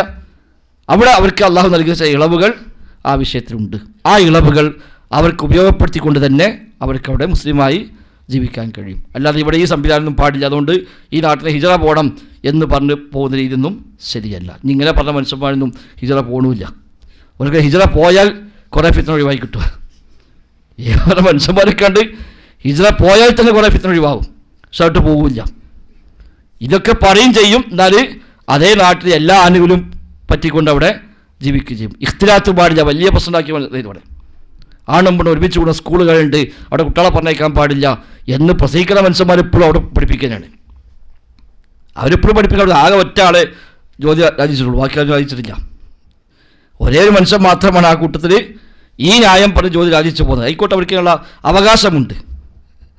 പക്ഷേ ബാക്കി എല്ലാവരും ഇപ്പോഴും ആ സർക്കാർ സ്കൂളിൽ തന്നെ ജോലി ചെയ്യുന്നു, ശമ്പളം പറ്റുന്നു, പെൻഷൻ വാങ്ങുന്നു, അങ്ങനെ തന്നെ എപ്പോഴും പോകുന്നുണ്ട്. അത് നമ്മുടെ നാട്ടിൽ സംവിധാനം അങ്ങനെയാണ്. എന്നാൽ അല്ലാത്ത സംവിധാനം നാട്ടിലുണ്ടെങ്കിൽ പ്രൊമോട്ട് ചെയ്യാം. ഇപ്പോൾ നമ്മൾ ജാമ്യം ഉണ്ടാക്കിയപ്പോൾ ആ കുട്ടികൾക്ക് പ്രത്യേക ക്യാമ്പസ് ഉണ്ടാക്കി, പെൺകുട്ടികൾക്ക് പ്രത്യേക ക്യാമ്പസ് ഉണ്ടാക്കി. അത് നമ്മൾ ചെയ്യാൻ പറ്റിയ കാര്യമാണ്, അത് നമുക്ക് ചെയ്യാൻ പറ്റുന്ന കാര്യമാണ്. എന്നാൽ നാട്ടിലെ പൊതുവിദ്യാലയങ്ങളൊക്കെ അങ്ങനെ ആകണം നമ്മൾ വാശി പിടിച്ചാലോ? അത് പ്രായോഗികമല്ല. അപ്പോൾ അവിടെ എങ്ങനെ പരമാവധി ദോഷം കുറയ്ക്കാൻ പറ്റുമോ അത് നോക്കാം. അവിടെയൊക്കെ ഇസ്ലാം നൽകുന്ന ചില ആനുകൂല്യങ്ങളുണ്ട്.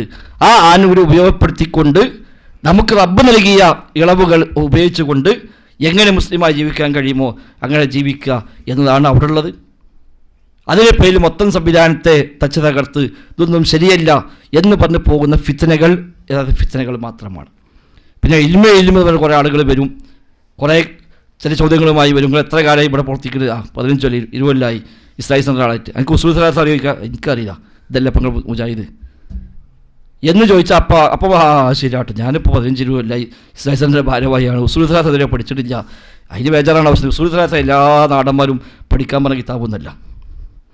നമ്മൾ ഉസൂൽ സലാത്ത് പറഞ്ഞ ആശയമുണ്ട്, ആ ആശയം ചോദിച്ചാലോ നമ്മുടെ ആശയം തന്നെയാണ്.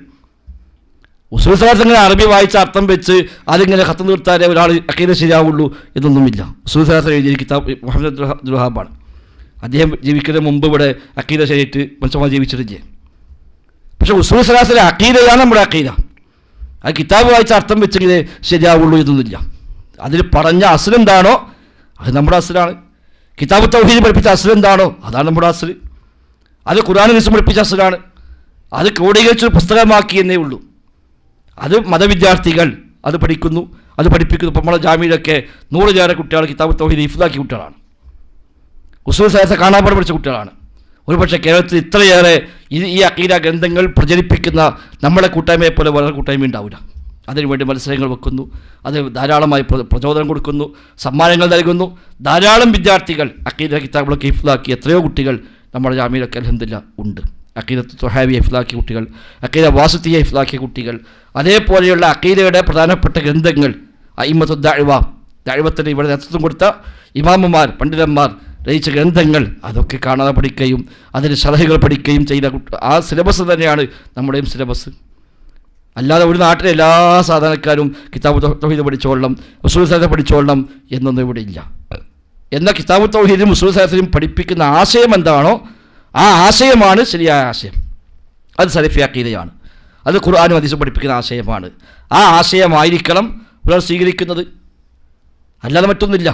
4 കാര്യം അദ്ദേഹം പഠിപ്പിച്ചു. 1 ഇൽമ് വേണം, 2 അമല് വേണം, 3 ദഅവത്ത് വേണം, 4 ക്ഷമ അവലംബിക്കണം. ഇതാണ് ഉസൂൽ സലാത്ത് പറഞ്ഞ അടിസ്ഥാനം. 3 അസ്ൽ നിർബന്ധമാണ്. ഒരു അടിമ അള്ളാഹിനെ പറ്റി അറിയണം, റസൂലിനെ കുറിച്ച് അറിയണം, ദീനിനെ കുറിച്ച് അറിയണം. അത് മനുഷ്യൻ്റെ അടിസ്ഥാന അനിവാര്യമായ ബാധ്യതയാണ്. ഇതിപ്പോൾ ആർക്ക് തർക്കമുള്ളത്? ഇത് നമുക്കത് തർക്കമില്ല. ലാ ഇലാഹ ഇല്ലല്ലാഹ് ശുറൂത്ത് അറിയോയിക്കും, ശുറൂത്ത് ലാ ഇലാഹ ഇല്ലല്ലാഹ്. അപ്പോൾ അതറിയില്ല, എന്ത് മുജാഹിദ, പിന്നെ എന്ത് വിസ്തമങ്ങൾ. 4 ഷർത്ത് ഓന് ചോദിച്ചാലോ ആ ഷർത്ത് നമുക്ക് ഓനേക്കാളും ഉഷാറിയും ചെയ്യും. ഒന്നാമത്തെ ഒന്നാണ് യക്കീന് വേണം, സംശയം ഉണ്ടാകാൻ പാടില്ല. അതാണ് അല്ലാഹുവില്ലാതെ ഇലാഹില്ല എന്നതിൽ ഉറപ്പ് വേണം, സംശയം ഉണ്ടാകാൻ പാടില്ല. ആൾക്കാർ സംശയമുണ്ടോ? അതിങ്ങനെ ഷർത്ത് എണ്ണി പറഞ്ഞാൽ പക്ഷേ കിട്ടിക്കോളുന്നില്ല. അത് ഓൻ പിന്നാതൊരു ക്ലാസ് പോയി കെട്ടിലേക്കും അതിന് മുമ്പ് ഓനോട് ചെയ്യുന്നു, അല്ലാതൊന്നുമില്ല. അത് പിന്നാതെ ക്ലാസ് പോയപ്പോൾ അവിടുന്ന് പറഞ്ഞപ്പോൾ തരക്കടില്ല തോന്നി. എന്നിട്ട് ആ ഊക്കിനെ പെട്ടെന്ന് ചോദിക്കാം ഷൂത്ത് ലായിന്ന് പറഞ്ഞാൽ അപ്പോൾ എന്ത് എനിക്കറിയില്ലല്ലോ, എത്ര കൊല്ലായി ഇതിനൊപ്പം നിൽക്കണ്, എന്തായാലും അത് പഠിച്ചിട്ടില്ലേ, പിന്നെ എന്തിനാണ് നിങ്ങൾ ഈ സംഘടന എന്ന് ചോദിക്കുമ്പോൾ അത് ശരിയായിട്ടെന്നാൽ അപ്പോൾ ഞാൻ പോവാണ് എന്ന് വിചാരിക്കൊന്നും വേണ്ട. അതേപോലെ 4 ഷർത്ത് അങ്ങോട്ട് ചോദിച്ചാൽ മതി, അപ്പോൾ കഴിയും. ബാക്കി ഷർത്ത് ജാഹിലിക്ക് മാത്രമേ ഷർത്തുള്ളത്, ഷൂത്ത് മുഹമ്മദ് റസൂലുണ്ട്. അങ്ങനെ ഈമാൻ്റെ എല്ലാ കാര്യത്തിലും ഉണ്ട് അടക്കാനും ഷർത്തുകളൊക്കെ. അതൊക്കെ വെറുതെ ഒരു ഫിത്നയുടെ ഭാഗമായി വസ്വാസം ഉണ്ടാക്കുക എന്നല്ലാതെ മറ്റൊന്നുമില്ല. എന്നാൽ 7 ഷർത്തും പറഞ്ഞാൽ ആ 7 ഷർത്തും അവനേക്കാളേറെ ഭംഗിയായി നമ്മൾ പഠിച്ചു പോകുന്നു. ഇൽമ് വേണം, ജഹലുണ്ടാകാൻ പാടില്ല. ലാ ഇലാഹ ഇല്ലല്ലാഹ് അല്ലാഹു അല്ലാതെ ഇലാഹില്ല എന്ന കാര്യത്തിൽ പൂർണ്ണമായ അറിവ് വേണം. തെളിവെന്താണ്? ഫഅലം അന്നഹു ലാ ഇലാഹ ഇല്ലല്ലാഹ്. ഫഅലം, നീ അറിയണം, അന്നഹു ലാ ഇലാഹ ഇല്ലല്ലാഹ്, അല്ലാഹു അല്ലാതെ ഇലാഹില്ല എന്ന് നീ അറിയണം. ഇൽമ് വേണം, തൗഹീദിൻ്റെ എല്ലാ വിശദാംശങ്ങളും അറിയണം, അല്ലാഹിനെ കുറിച്ചുള്ള അറിവുകൾ വേണം. അതിൻ്റെ നിർബന്ധമായ ഭാഗമാണ്, അതിലാർക്ക് തർക്കമുള്ളത്? യഥാർത്ഥത്തിൽ ഇതൊക്കെയാണ് നമ്മുടെ നാട്ടിൽ വലിയ സംഭവമാക്കി പറഞ്ഞ് പ്രചരിപ്പിച്ച് നമ്മളൊക്കെ ഇതൊന്നും ചെയ്യാത്തവരും പഠിക്കാത്തവരും പഠിപ്പിക്കാത്തവരുമാണ് എന്ന മട്ടിൽ ഇവിടെ ഫിത്നയുമായി ഇറങ്ങുന്നത്. അപ്പോൾ അതിലൊന്നും നമ്മൾ അങ്ങനെ പെട്ടുപോകേണ്ട കാര്യമില്ല. സാധാരണക്കാരെ സംബന്ധിച്ച് ഇപ്പം നബിരങ്ങൾ സ്വഫമക്കേരി പറഞ്ഞെന്താണ്? ലാ ഇലാഹ ഇല്ലല്ലാഹ് തുഫ്ലിഹു, നിങ്ങൾ ലാ ഇലാഹ ഇല്ലല്ലാഹ് പറയൂ, നിങ്ങൾക്ക് വിജയിക്കാം. അതാണ് അസ്ല്, അതാണ് അടിസ്ഥാനം. ഒരു സാധാരണക്കാരെ സംബന്ധിച്ച് അതേ ഉള്ളൂ. നബിരങ്ങളുടെ അടുത്തേക്ക് ഒരേ ചോദ്യവുമായി വന്ന പലർക്ക് പല മറുപടിയാണ് കൊടുത്തത്. അത് ആളുടെ സന്ദർഭവും സാഹചര്യം നോക്കിയിട്ടാണ് ആ മറുപടി. ഒരാൾ വന്ന് ചോദിക്കുന്നു, ഇസ്ലാമിൽ ഏറ്റവും അഫ്ദലായ കാര്യം എന്താണ്? അവിടെ കൊടുത്ത മറുപടി എന്താണ്? അസ്സലാത്തു ലി അവ്വലി വഖ്തിഹ, നിസ്കാരം ആദ്യ സമയത്ത് നിർവഹിക്കലാണ്. കാരണം ആ ചോദ്യകർത്താവിന് അതുമായി ബന്ധപ്പെട്ട വിഷയമാണ് പറഞ്ഞു കൊടുക്കേണ്ടത്. നബിക്കറിയാം, വന്ന ആളുടെ സന്ദർഭവും സാഹചര്യവും അയാളുടെ അവസ്ഥയ്ക്ക് നബിക്കറിയാം. അതുകൊണ്ട് നബി തങ്ങൾ അയാൾക്ക് പറ്റുന്ന മറുപടി കൊടുത്തു. അയാൾ ശ്രദ്ധിക്കേണ്ട ഏരിയ നോക്കിയിട്ട് കൊടുത്തു. അതേ ചോദ്യം നബിയോട് പലപ്പോഴും ചോദിച്ചിട്ടുണ്ട്. മറ്റു സ്ഥലത്ത് നബി തങ്ങൾ പറഞ്ഞത് തുത്ഇമുത്തആം വതുഖരിഉസ്സലാം അലാ മൻ അറഫ്ത വമൻ ലം തഅരിഫ്. ഭക്ഷണം കൊടുക്കലാണ് ഏറ്റവും അഫ്ദലായ കാര്യം. പരിചയമുള്ളവർക്കും ഇല്ലാത്തവർക്കും സലാം പറയലുമാകുന്നു. ആ രണ്ട് കാര്യം അവിടെ പറഞ്ഞത്. മറ്റു സ്ഥലത്ത് വന്നപ്പോൾ ബിർറുൽ വാലിദൈൻ, മാതാപിതാക്കൾക്ക് പുണ്യം ചെയ്യലാണെന്നാണ്. ഏറ്റവും ശ്രേഷ്ഠമായ അമലേത് എന്ന് ചോദിക്കുമ്പോൾ ബിർറുൽ വാലിദൈൻ, മാതാപിതാക്കൾക്ക് പുണ്യം ചെയ്യലാണ്. പിന്നെ ഏതാണ് നബിയെ എന്ന് ചോദിക്കുമ്പോൾ അൽ ജിഹാദ് ഫീ സബീലില്ലാ, അള്ളാഹുവിന്റെ മാർഗ്ഗത്തിൽ ജിഹാദ് ചെയ്യലാണ്. അപ്പം ചോദിക്കുന്ന ആളുടെ സന്ദർഭവും സാഹചര്യവും അവസ്ഥയും മനസ്സിലാക്കിയിട്ടാണ് ഒരേ ചോദ്യം തന്നെ നബി തങ്ങൾ വ്യത്യസ്ത രീതിയിൽ മറുപടികൾ നൽകിയത്. മാതാപിതാക്കൾ പ്രായമായി വീട്ടിലായിരിക്കെ അവരോട് ബാധ്യതകൾ നിർവഹിക്കാതെ യുദ്ധം ചെയ്യാൻ വേണ്ടി തയ്യാറായി വന്നപ്പോൾ നബി ചോദിച്ചു, മാതാപിതാക്കൾ ജീവിച്ചിരിപ്പുണ്ടോ? ഉണ്ട്. എന്നാൽ അവിടെ പോയിക്കോ, ഫഫൈഹിമ ഫജാഹിദ്, നീ അവിടെ പോയി ജിഹാദ് ചെയ്തോ, അതാണ് എൻ്റെ ജിഹാദ് എന്ന് പറഞ്ഞു കൊടുത്തു. അപ്പോൾ ഓരോരുത്തരുടെയും സന്ദർഭം സാഹചര്യം അനുസരിച്ച് ഇസ്ലാമിൽ ചില വിഷയങ്ങൾക്ക് പ്രാധാന്യം കൂടുകയും ചിലതിന് പ്രാധാന്യം ആപേക്ഷികമായി കുറയുകയും ഒക്കെ ചെയ്യും. അതൊന്നും നോക്കാതെ ഒരു ഹദീസ് മാത്രം എടുത്ത് ഒരു അസ്ൽ മാത്രം എടുത്ത് എല്ലാവരും ആ അസ്ൽ പ്രകാരം പോകണം എന്ന് പറഞ്ഞാൽ ശരിയല്ല. ഒരു സാധാരണക്കാരൻ നബിയെടുത്ത് നബിയോട് പറഞ്ഞ എനിക്ക് സ്വർഗത്ത് പോകണം, പക്ഷെ കൂടുതൽ അമലൊന്നും ചെയ്യാൻ കഴിയില്ല. ഒരുപാട് അമൽ ചെയ്ത് ഭയങ്കരമായ ഇബാദത്ത് ചെയ്യാൻ എനിക്ക് പറ്റില്ല, സ്വർഗത്ത് പോകുമ്പോൾ വേണം, അതിനുള്ള വഴി പറഞ്ഞു തരുന്നതാണ്. അപ്പോൾ നബി ഞങ്ങൾ പറഞ്ഞെടുത്തു 5 നേരം നിസ്കരിക്കണം. അത് ഞാൻ ചെയ്തോളാം. വേറെ വല്ല നിസ്കാരം ഉണ്ടോ ചോദിച്ചു. വേറെ നിസ്കാരമുണ്ട്, ഇല്ല തത്വ, നിർബന്ധമൊന്നുമില്ല, സുന്നത്താണ്, എനിക്ക് പറ്റുമെങ്കിൽ ചെയ്യാം. അപ്പോൾ അദ്ദേഹം പറഞ്ഞു ഇല്ല എനിക്ക് പറ്റില്ല, ഫർദ് നിസ്കരിച്ചോളാം. ഇനി വല്ലതും ഉണ്ടോ ചോദിച്ചു. ഇനി കൊല്ലത്തൊരു മാസം നോമ്പ് വിൽക്കണം, ആയിക്കോളെ നോൽക്കാം. വേറെ വല്ലതും ഉണ്ടോ? വേറെ ചില നോമ്പുകളൊക്കെ ഉണ്ട്, നിർബന്ധമില്ല, ഐച്ഛികമായി ചെയ്യാം. ഇല്ല, അത് ഞാൻ നോൽക്കില്ല. അങ്ങനെ ഈ ഫർളുകൾ മാത്രം ഇവരെ പറഞ്ഞു കൊടുത്തു. ഇനി വല്ലുണ്ട്, ഇനിയൊന്നുമില്ല. അദ്ദേഹം തൻ്റെ ആ ഒട്ടകപ്പുറത്തേക്ക് കയറി അവിടെ പോയി. പോണ പോക്കിലും ഒരു വാക്ക് പറഞ്ഞു, ഫവല്ലാഹി ലാ അസീദു വലാ അൻഖുസ്, പടച്ച റബ്ബാണ് സത്യം, ഈ പറഞ്ഞതിനേക്കാൾ ഏറെ ഒന്നും ഞാൻ ചെയ്യൂല, ഇതിലൊട്ട് കമ്മിയാക്കൂല, ഇതിൽ കുറവും വരുത്തൂല, ഏറെ ചെയ്യുകയുമില്ല എന്ന് പറഞ്ഞ് മൂപ്പരോട് പോയി. ഒരു സാധാരണക്കാരനാണ്. നബി തങ്ങൾ പറഞ്ഞു അഫ്ലഹ ഇൻ സ്വദഖ, അയാൾ ആ പറഞ്ഞ വാക്ക് സത്യസന്ധമായിട്ടാണെങ്കിൽ അയാൾ വിജയിച്ചിരിക്കുന്നു. ഏറ്റവും മിനിമം പാസ്, അതാണ് മിനിമം പാസിന് വേണ്ട യോഗ്യതയാണ് ആ പറഞ്ഞെടുത്തത്.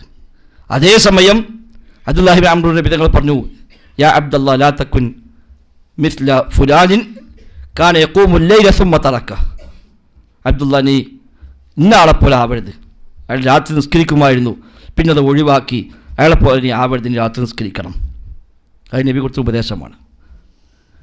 മറ്റൊരാൾ നബി തങ്ങൾ പറഞ്ഞു, അബൂ ഹുറൈറ റളിയല്ലാഹു അൻഹുവിനോട് പറഞ്ഞു, അദ്ദേഹം പറഞ്ഞു ഉസ്വാനി ഖലീലി സ്വല്ലല്ലാഹു അലൈഹി വസല്ലം ബിസലാസിൻ, എൻ്റെ കൂട്ടുകാരൻ നബി തങ്ങൾ എനിക്ക് 3 കാര്യം വസിയത്തായി പറഞ്ഞു. അതിൽ ദുഹാ നിസ്കാരം പറഞ്ഞു, എല്ലാ മാസവും 3 ദിവസം നോമ്പെടുക്കാൻ പറഞ്ഞു. അപ്പോൾ അവർക്ക് പ്രത്യേകമായി നബി തങ്ങൾ കൊടുത്ത ഉപദേശമാണ് അത്. അബൂദർ ഗിഫാരി പറഞ്ഞു, എൻ്റെ കൂട്ടുകാരൻ പ്രവാചകൻ സ്വല്ലല്ലാഹു അലൈഹി വസല്ലം തങ്ങൾ എനിക്ക് 9 വസിയത്തുകൾ പ്രത്യേകമായി തന്നു. ഒന്നാമത്തെ കാര്യം പറഞ്ഞത് ലാ തുശ്രിക് ബില്ലാഹ്, അള്ളാഹുവിൽ നീ പങ്കു ചേർക്കരുത്. വൈൻ ഖുത്തിഅത ഔ മുസ്സിൽത, നിന്നെ കഷ്ടമാക്കി മുറിക്കപ്പെട്ടാലും ശരി, കൈയും കാലും വെട്ടി നുറുക്കിയാലും ശരി, നീ ശിർക്ക് ചെയ്യാനും പാടില്ല എന്നതിൽ തുടങ്ങി 9 ഉപദേശങ്ങൾ എൻ്റെ പ്രവാചകനിക്ക് നൽകിയെന്ന് അബൂദർ ഗിഫാരി റളിയല്ലാഹു അൻഹു പറയുന്നത് കാണാൻ കഴിയും. അപ്പോൾ ഓരോരുത്തർ സന്ദർഭം സാഹചര്യം നോക്കിയിട്ട് നബി ഞങ്ങൾ ഉപദേശം കൊടുത്തിട്ടുണ്ട്. അതനുസരിച്ച് പ്രാവർത്തികമാക്കേണ്ടത്. ഒരു സാധാരണക്കാരൻ ചെയ്യണ പോലെ ചെയ്താൽ മതിയാവില്ല ഒരു മതവിദ്യാർത്ഥിയെപ്പോലെ ചെയ്താൽ മതിയാവില്ല ഒരു ആലിമായ, ഒരു ദാഴിയായ ഒരാൾ. അയാളെ സംബന്ധിച്ച് ഈ ഭാഗത്തും ഇതിലൊക്കെ കുറച്ചുകൂടെ അയാൾ ഉയർന്നിരിക്കേണ്ടി വരും. അല്ലാതെ സാധാരണക്കാരെ കൊടുത്ത ഒരു രീതി അതല്ല മറ്റും ചെയ്യേണ്ടത്. അതൊക്കെ വ്യത്യസ്തമാണ്. സൂചിപ്പിച്ചത് ഇതൊന്നും നോക്കാതെ എല്ലായിടത്തും പോയി കാണും ഉസൂൽ ആലോചിച്ചിട്ടുണ്ടെങ്കിൽ ചിലപ്പോൾ ജീവിതത്തിൽ ഉസൂൽ കേട്ടിട്ടേ ഉണ്ടാവില്ല. അതൊരു ഓൻ സലഫിയല്ല, ഓൻ അഖീദ ശരിയല്ല എന്ന് പറയാൻ പറ്റില്ല. ഉസൂൽ ചെറുതാക്കാൻ വേണ്ടിയല്ല പറഞ്ഞത്. ഞാൻ പറഞ്ഞു അതിൻ്റെ ആ ആശയം, ആ അഖീദയാണ് സലഫി അഖീദ. ആ അഖീദയാണ് നമ്മളെല്ലാ വയതിലും പറയുന്നത്. ആ അഖീദയാണ് നമ്മളെല്ലാ ദിവസവും ഉള്ളത്. ആ അഖീദയാണ് നമ്മളെ ഏത് വേദികളിലും മുഖാമുഖമാവട്ടെ, ഘടനമാവട്ടെ, ഡയലോഗാവട്ടെ, പീസ് റേഡിയോ ആവട്ടെ, അവിടെയൊക്കെ പ്രചരിപ്പിക്കുന്ന എന്താണ്? ഈ അഖീദയാണ്. അല്ലാതെ ഈ കിതാബിനെ കൊണ്ട് ഇത് കണ്ടോ, ഇതറിയോ, ഇത് പരിചയമുണ്ടോ വെച്ചിട്ട് അത് പരിചയത്തൊന്നും സലഫിയല്ല എന്ന് പറയുന്ന രീതി ശരിയല്ല എന്നുള്ളത്. കാരണം കിതാബ് തൗഹീദും ഉസൂൽ സലാസയും രചിക്കപ്പെട്ടിട്ട് ആകെ 300 കൊല്ലമായിട്ടുള്ളൂ. അതിന് മുമ്പുള്ള 1100 മുസ്ലിമീങ്ങൾ അഖീദ ശരിയായിട്ട് ജീവിച്ചതല്ലേ. എല്ലാ ഹദീസും എല്ലാ ആയത്തും എല്ലാം പഠിച്ചിട്ട് ഒരാൾ പരിപൂർണമായി മുഅ്മിനായി ജീവിക്കുക എന്നുള്ളത് എല്ലാവരോടും പഠിപ്പിക്കപ്പെട്ട കാര്യമല്ല. സാധാരണക്കാരെ സംബന്ധിച്ച് ഏറ്റവും മിനിമം ദീൻ അറിയേണ്ടതെന്നാണോ അതറിയണം. ഇൽമ് 2 രൂപത്തിലാണ്. ഒന്ന് ഫർള് ഐനായ ഇൽമുണ്ട്, 2 ഫർള് കിഫായ ഇൽമുണ്ട്. ഫർള് ഐന് ഓരോ വ്യക്തിയും നിർബന്ധമായും പഠിക്കേണ്ടുന്ന വൈയക്തികമായ ഐനിയായ ഫർളാണ്. അത് ഓരോ വ്യക്തിയും പഠിച്ചിരിക്കണം. അവൻ്റെ അടിസ്ഥാന വിശ്വാസങ്ങൾ, അവൻ്റെ മുഖ്യമായ ഇബാദത്ത്, പുരസ്കാരത്തിൻ്റെ രൂപങ്ങൾ, നോമ്പിൻ്റെ പ്രധാനപ്പെട്ട നിയമങ്ങൾ, ഇതൊക്കെ എല്ലാവരും അറിഞ്ഞിരിക്കണം. എന്നാൽ അതിൻ്റെ തന്നെ വിശദാംശങ്ങളോ അതറിയേണ്ട കാര്യമില്ല. ഒരാൾ മരിച്ചാൽ സ്വത്തെങ്ങനെ ഓഹരി വെക്കണം, അതെല്ലാവരും പഠിക്കേണ്ട കാര്യമൊന്നുമില്ല. പക്ഷെ അത് പഠിച്ച ആരെങ്കിലും നമുക്ക് നാട്ടിൽ ഉണ്ടാവണം. ഫറായിലിൻ്റെ മസ്അല അറിയുന്ന, സ്വത്ത് ഓഹരി വെക്കാൻ അറിയുന്ന ആരെങ്കിലുമൊക്കെ നാട്ടിലുണ്ടാവണം. അപ്പോൾ ആവശ്യം വരുമ്പോൾ അയാൾക്ക് പോയാൽ മതി, അദ്ദേഹത്തിന് ചോദിച്ചാൽ മതി, ആ പറഞ്ഞ പ്രകാരം ഓഹരി വെച്ചാൽ മതി. ആ നാട്ടിലെ എല്ലാ മനുഷ്യന്മാരും ഫറായിദ് മസ്അല പഠിക്കണം എന്നെവിടെയും പറഞ്ഞിട്ടില്ല. നിസ്കാരത്തിന് എല്ലാ മസ്അലയും എല്ലാവർക്കും അറിയണോ? വേണ്ട. എന്നാൽ നിസ്കരിക്കാൻ ആവശ്യമായ അടിസ്ഥാന അറിവുകൾ അതുണ്ടായിരിക്കണം. അതിന് ഷർത്തുകൾ, അതിന് ഫർളുകൾ, അതിന് അദബുകൾ അത് പഠിക്കണം. എന്നാൽ നിസ്കാരത്തിൻ്റെ ഉള്ളിലേക്ക് ഇറങ്ങിയുള്ള മസ്അലകൾ അത് എല്ലാവരും അറിയേണ്ട കാര്യമില്ല. അത് ആവശ്യം വരുമ്പോൾ ചോദിക്കാൻ പറ്റിയ ആളുകൾ നാട്ടിലുണ്ടാവണമെന്നേ ഉള്ളൂ. അത് ഫർള് കിഫായാണ്, അത് ഫർള് ഐനായ കാര്യമല്ല. ഹജ്ജ് ചെയ്യാൻ പോകുമ്പോൾ അതിന് മസ്അല പഠിക്കണം. എന്നാൽ അതിൻ്റെ ഹജ്ജ് രംഗത്ത് വരാവുന്ന എല്ലാ സംശയങ്ങളും അതിനൊക്കെ ഉത്തരം പറയാൻ കഴിയുന്ന ഒരാളെ ഹജ്ജിന് പോകാൻ പാടുള്ളൂ എന്നില്ല. അത് എല്ലാ കാലത്തും അന്നത്തെ ഭരണകൂടങ്ങൾ ചില ആളുകൾ ചുമതലപ്പെടുത്തി പ്രഖ്യാപിച്ചു, ഇന്ന ആളാണ് ഹജ്ജിൽ ഫത്വ നൽകേണ്ടത്. അത്താ ഇബ്നു അബീ റബാഹിൻ്റെ കാലത്ത് കാണാം, അന്ന് ഭരണാധികാരി പ്രഖ്യാപിച്ച അത്താ അല്ലാത്ത ഒരാളും ഫത്വ കൊടുക്കാൻ പാടില്ല. അപ്പോൾ സംശയം ഉണ്ടെങ്കിൽ അദ്ദേഹത്തോട് പോയി ചോദിക്കും, അദ്ദേഹം പറഞ്ഞുതരും.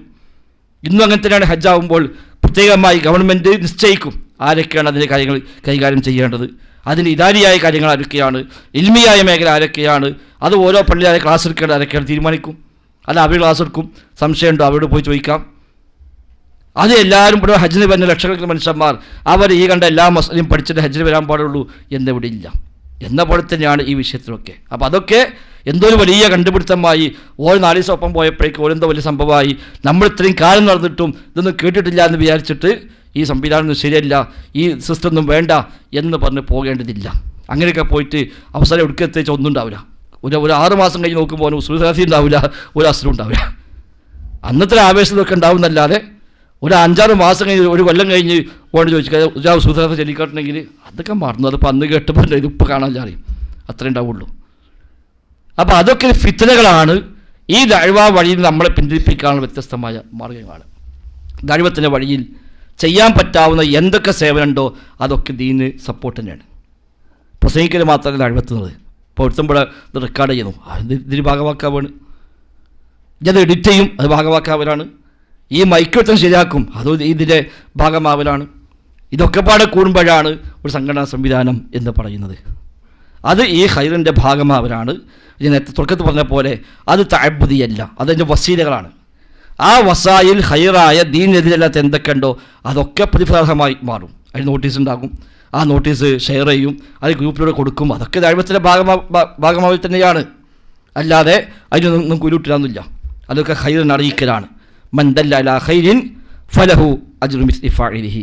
ഖൈർ ഒരാൾ അറിയിച്ചു കൊടുത്താൽ ചെയ്തവൻ്റെ അതേ കൂലി അവനുമുണ്ട് എന്ന് പറഞ്ഞ ഹദീസിൻ്റെ പൊതു തത്വത്തിൽ അതെല്ലാം ഉൾപ്പെടും.